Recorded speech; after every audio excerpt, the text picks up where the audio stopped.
Like my grandmother told me, you play dumb games, you're going to get dumb prizes.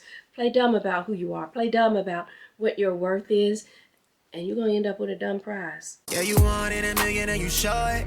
What you want isn't really that important. You've been on my mind. Hi, Kimberly here. Thank you so much for joining me in today's video.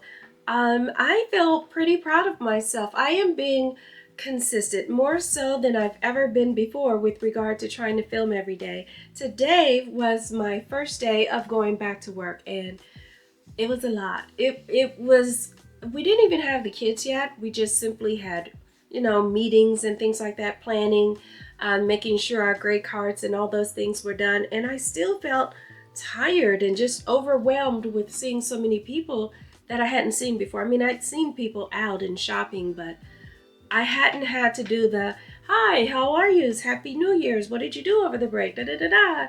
And I feel exhausted. But the crazy thing is, as tired as I was of that throughout the day, I was really looking forward to sitting down and talking with you all. Okay, so all that aside, like I said, I do want to talk about knowing our self-worth and not negotiating who we are and our standards and things like that, because it honestly just kind of sounds crazy. Without knowing that we do it, a lot of times we just do. So like when you know your self-worth and you stand on your self-worth, you just don't negotiate that. Honestly, you really don't even discuss it. Because if you're negotiating it, you can only negotiate it down. There is no negotiating it up. You know what I mean? You set a standard, you have your bar set. Either the person you're dealing with meets that standard or they don't. I mean, why call it a standard if it's negotiable? It's just a preference, right? And then on top of that, I find that there really isn't a strong need to explain or negotiate standards, because to me, they're universal. Like there are a few people who are actually into swinging. I don't even know what you call the term.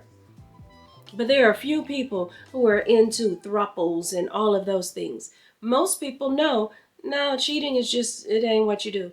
So when you find yourself saying, if you cheat on me again, if you do this one more again, you've already started the process of negotiation and you're simply going down. Now, don't get me wrong.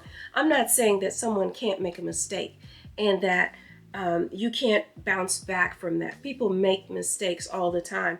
And here's the thing I find too. With men, they are, in my opinion, here we go, because I got a million. But in my opinion, men are natural hunters, right? As such, being a natural hunter kind of trains their eye to look for weaknesses. Without even knowing it, it's exactly what they're doing. They're looking for a weakness.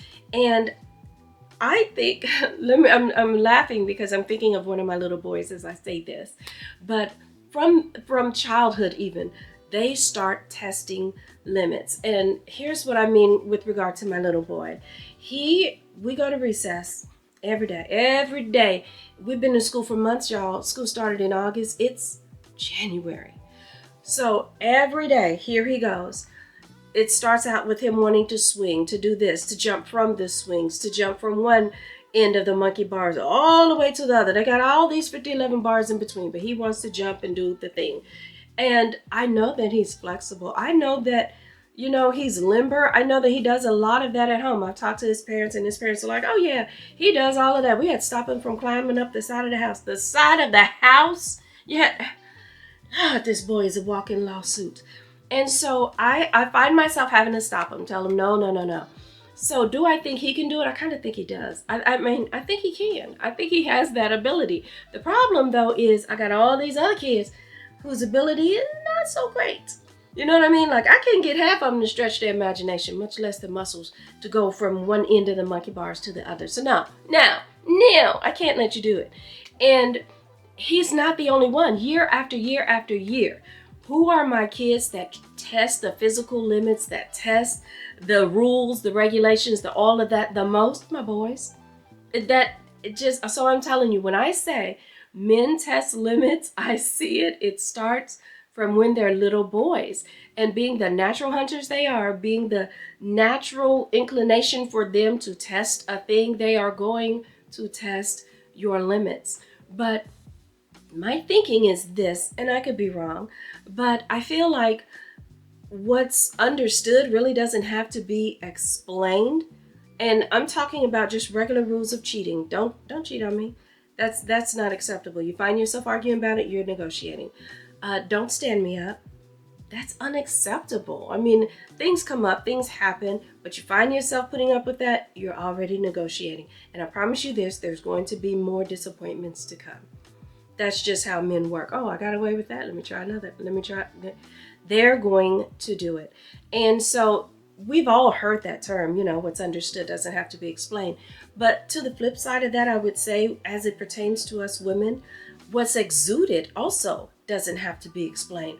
When you exude that type of attitude, that type of behavior, you are that type of woman, you really don't have to do a lot of explaining. You're going to get the knuckleheads who, of course, are going to buck that, try that, and test that.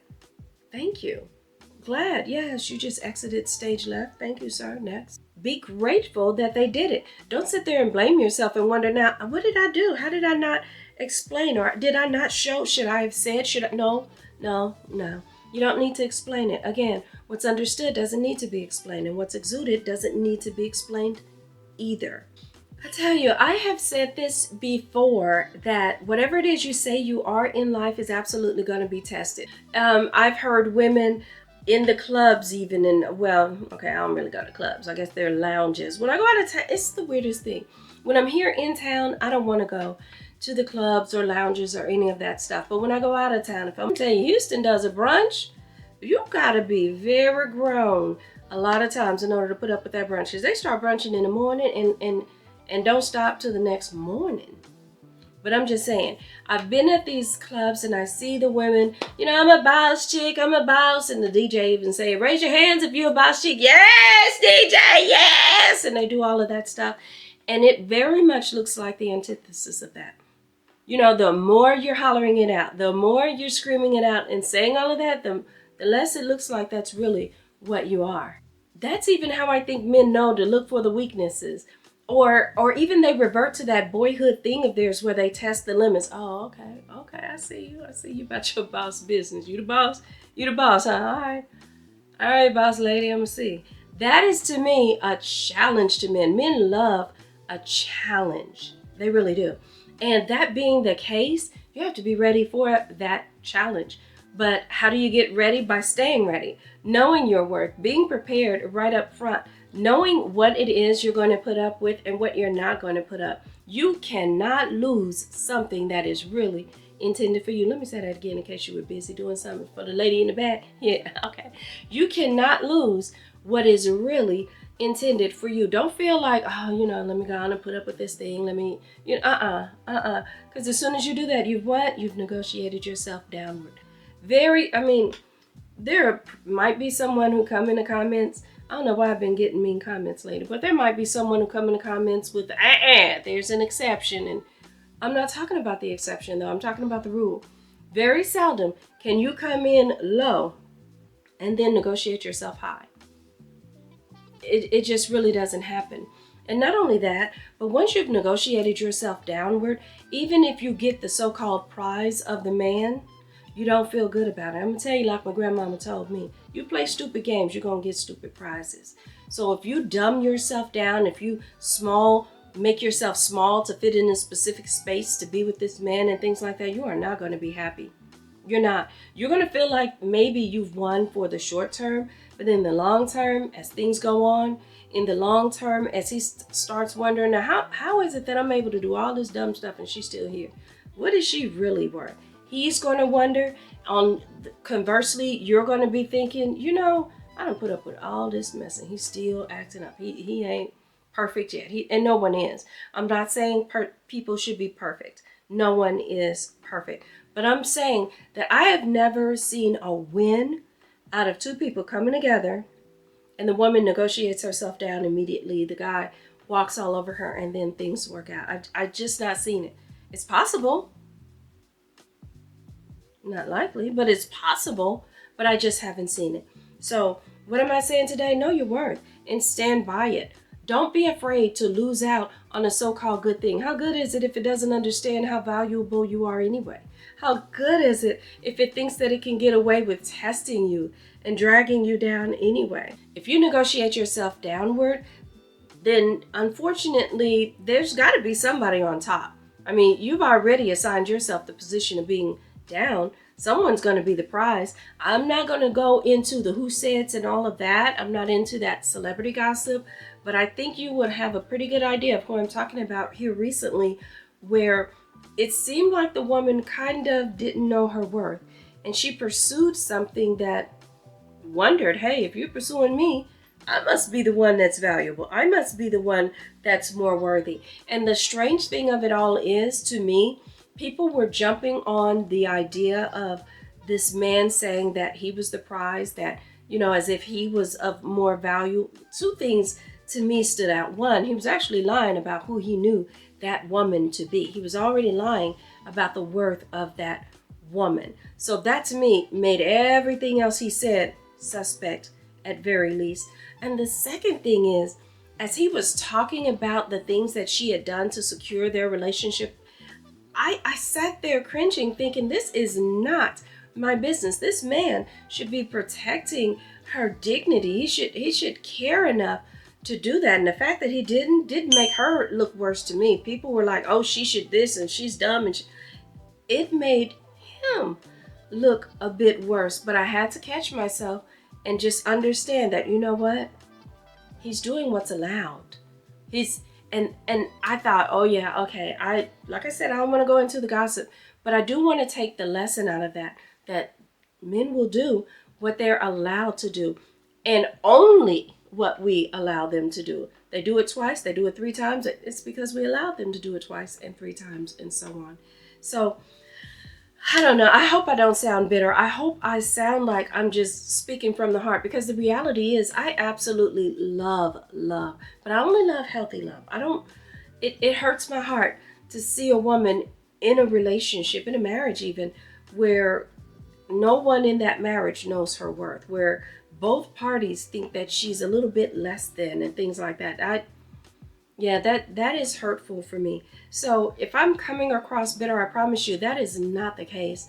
I love love, but I love it when it's healthy.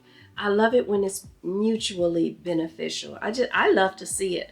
My whole winter break I spent watching a lot of romantic Christmas movies and all the things.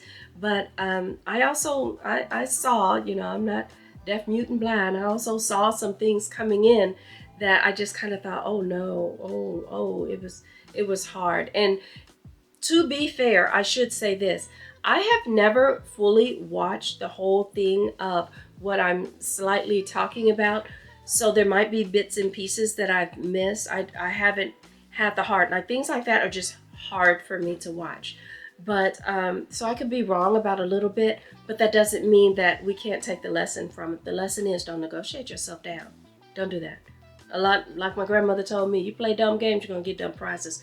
Play dumb about who you are. Play dumb about what your worth is, and you're going to end up with a dumb prize. Anywho, that is all I'm going to say for today. If you like my video, please remember to hit the like button. I appreciate that very much. Do not take the time that you spent watching here for granted at all, and I hope I said something that was beneficial to you. And until next time, take care. Thank you.